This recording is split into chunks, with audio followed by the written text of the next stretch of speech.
ang ating pong pagdinilay-nilay ay ang tungkol sa ating ebanghelyo ngayon, Lucas 14:1 to 6. Yan. Una pong yung simpleng kaisipan is yung pag-ibig ang higit sa batas. So base sa kaninang sinabi, di ba? Tinanong ni Jesus ang kanyang mga alagad.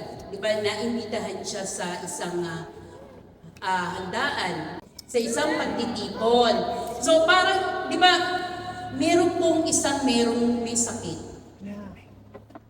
Na tinanong, kung tinanong niya yung kanyang mga nakasama dun sa pagtitipon na okay lang ba na pagalingin o gamutin ko tong may sakit na to.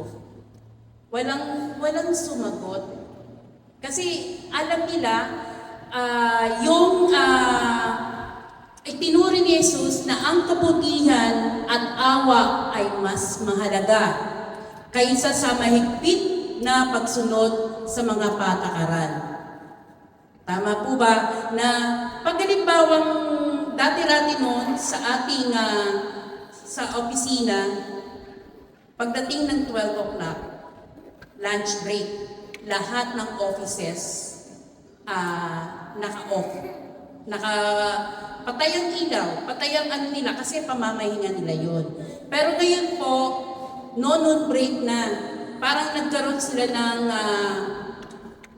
tawag noon yung skeletal system na salitan ang magla-lunch ngayon, maaga ka na mag-lunch, etong grupo na to, and then susunod, etong namang batch 2. So para nagkakaroon sila ng palitan. Bilang Katoliko, tinuturo niya na ito sa simbahan. Ang batas ay gabay.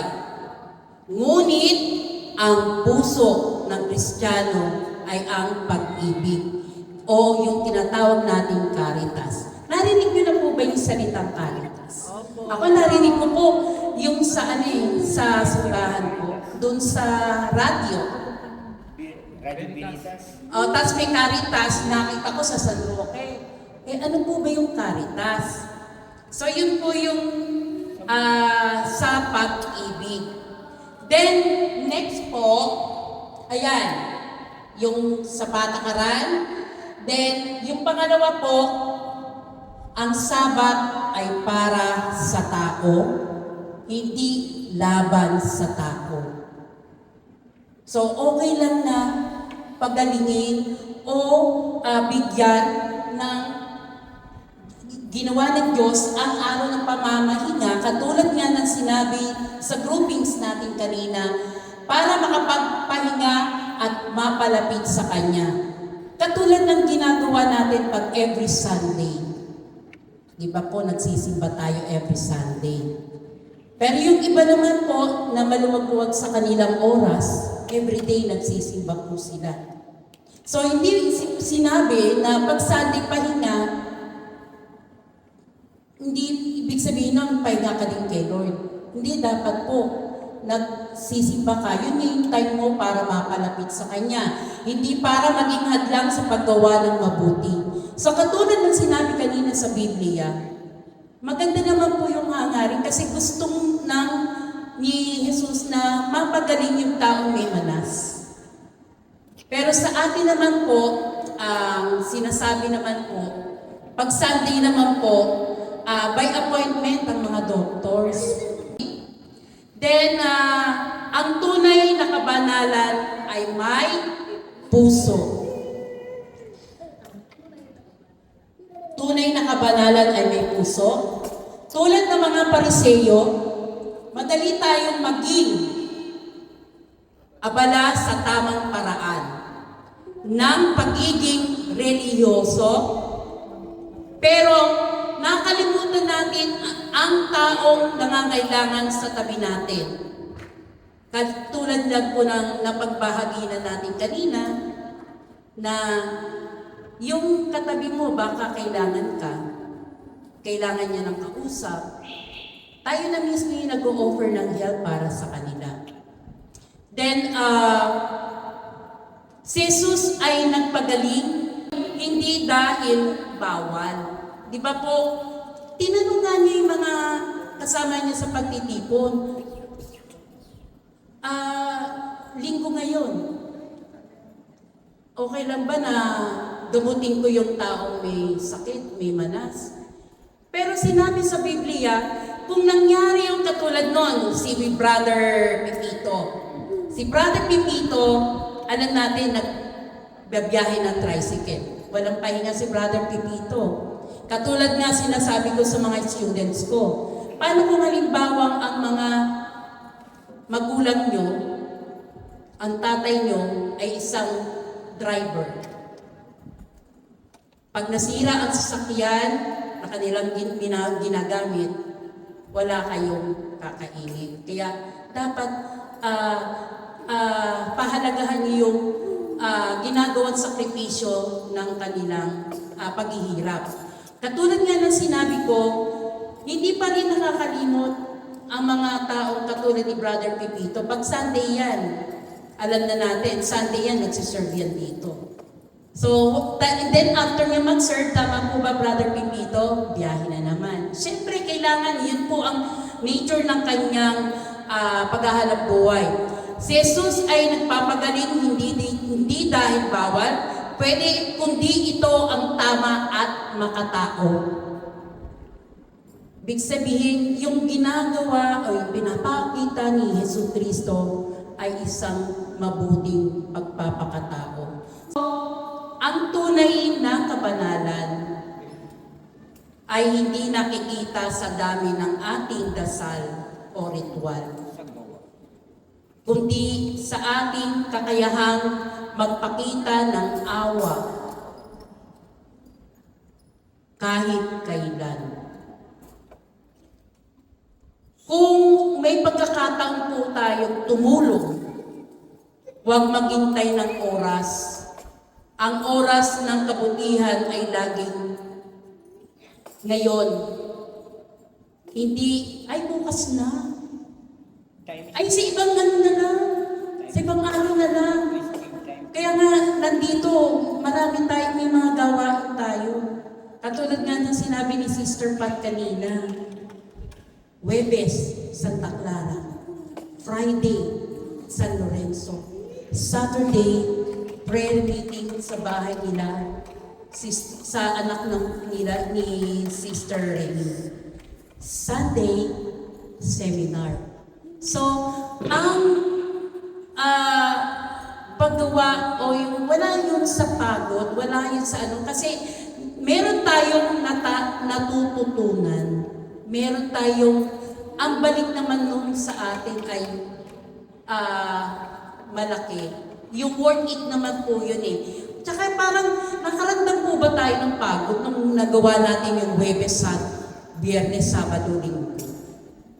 Nakaramdam po ba tayo ng pagod, Sister Pat? Hindi. Katulad niya, sabi niya, parang energetic pa tayo kasi nakapag-recharge tayo. Napalapit tayo sa Diyos. Sa bawat desisyon, ano ang nagpapakita sa pag-ibig ni Kristo? Ang gawa niya. Ang gawa niya.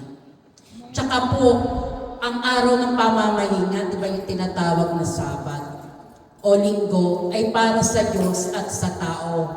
Ang mabuting gawa ay hindi pinagbabawal sa araw ng Panginoon. Ang paglilingkod sa Diyos at sa kapwa ay tunay na paraan sa pagdiriwang ng araw ng Panginoon.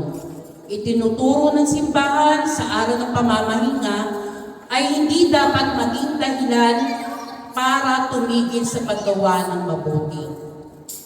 Tulad ni Jesus, dapat tayong maging handang tumulong at magmahal kahit sa araw ng pagsamba dahil iyon mismo ang tunay na pagsamba sa Diyos, yung paggawa ng mabuti. Maraming salamat po.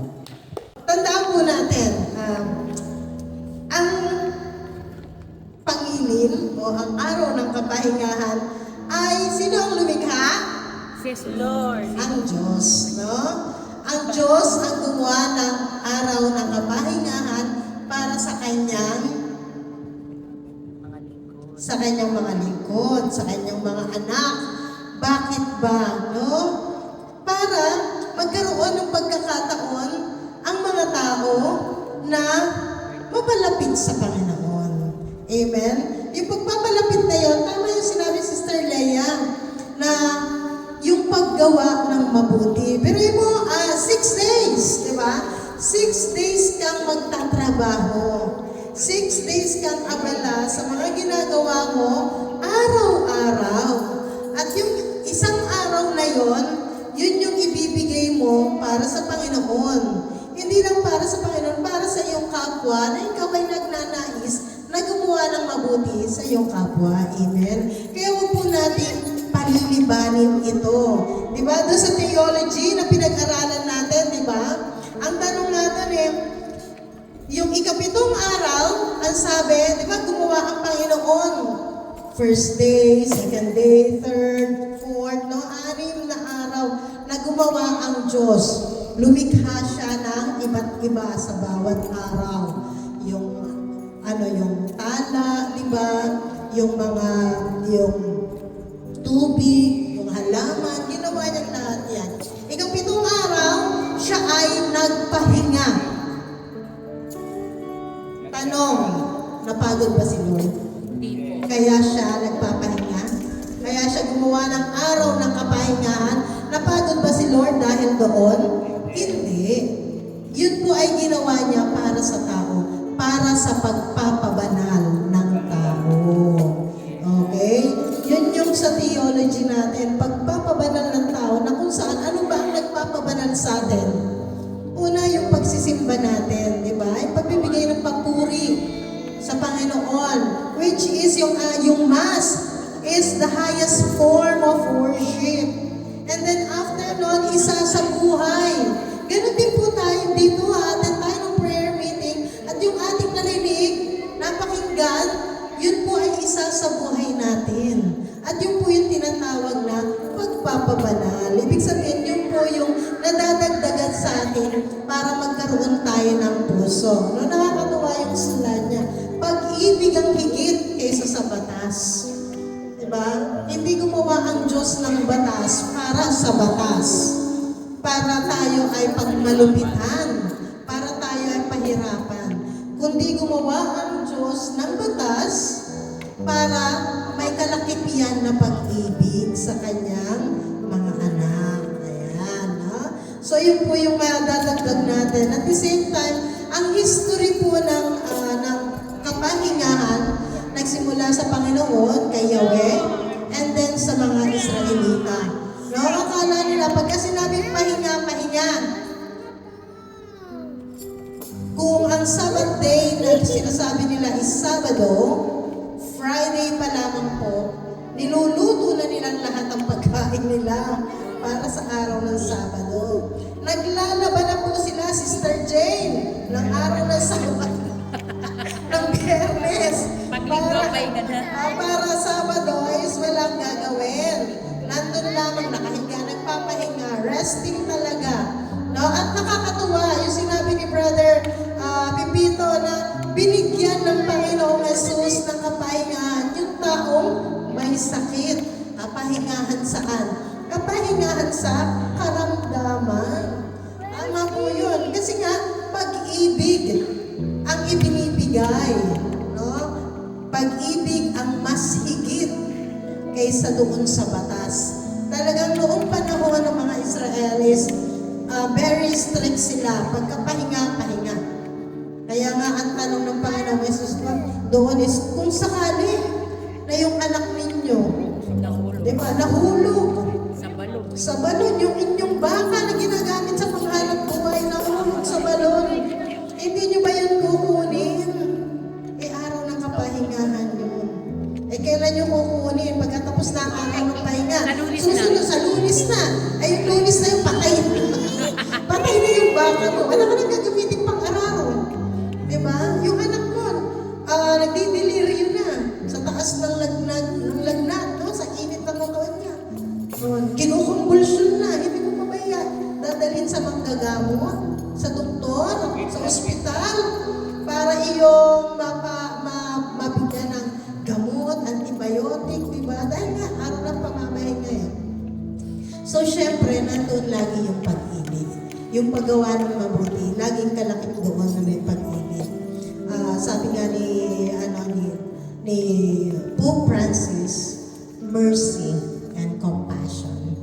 Diba? Lagi tayong may ganun. Bilang isang mga Kristiyano, tagasunod ni Kristo, lagi pong nandoon ang ating kababaang loob at laging nandoon yung ating concern sa ating kapwa. Mercy and compassion. Amen? Amen. Palapakan natin ang Panginoon.